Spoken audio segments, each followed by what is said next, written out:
Hi అండి. ప్రషు ఇవాళ బయటికెళ్ళిందండి అలా రెస్టారెంట్‌కి. అయితే ఇది వచ్చేసి నిర్మలా బేకరీ అండి. మేము చిన్నప్పటి నుంచి కూడా ఉంది. ఈ రెస్టారెంట్‌లో అన్ని డిఫరెంట్ ఐటెమ్స్ దొరుకుతాయి. అయితే ఇక్కడ బాగా ఏంటి ఉంటుందంటే గోబీ మంచూరియా చాలా బావుంటుంది. అండ్ ఎన్ని ఐటెమ్స్ ఉన్నప్పటికీ కూడా మనకు ఫేవరెట్ అయినవి మనం సెలెక్ట్ చేసేసుకుంటాం కదా! అలాగే గోబీ మంచూరియా, ఇంకా ఎగ్ ఫ్రైడ్ రైస్ తను సెలెక్ట్ చేసుకుందనమాట. సో, దీనికోసం చూడండి ఉల్లిపాయలు అండ్ అలాగే లెమన్ అయితే తీసుకొచ్చి ఇచ్చేశారు. అండ్ కామన్‌గా ఇక్కడైతే గోబీ మంచూరియా చాలా బావుంటదండి. అండ్ మనకెక్కడా కూడా క్యాబేజ్ లేకుండా ఇలా కాలీఫ్లవర్‌తోనే చేసిస్తారు.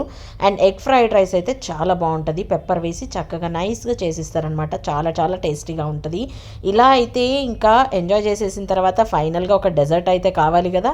అండ్ ఆ డెజర్ట్ కోసమే ఇది పిస్తా ఐస్ క్రీమ్ అనమాట. ఈ పిస్తా ఐస్ క్రీమ్‌ని చక్కగా ఎంజాయ్ చేసేసి ఇవాళైతే తను రెస్టారెంట్‌లో ఇలా ఎంజాయ్ చేసిందంట. ఈ వీడియోని ఒక్క లైక్ చేయరా? Please subscribe. Thanks for watching.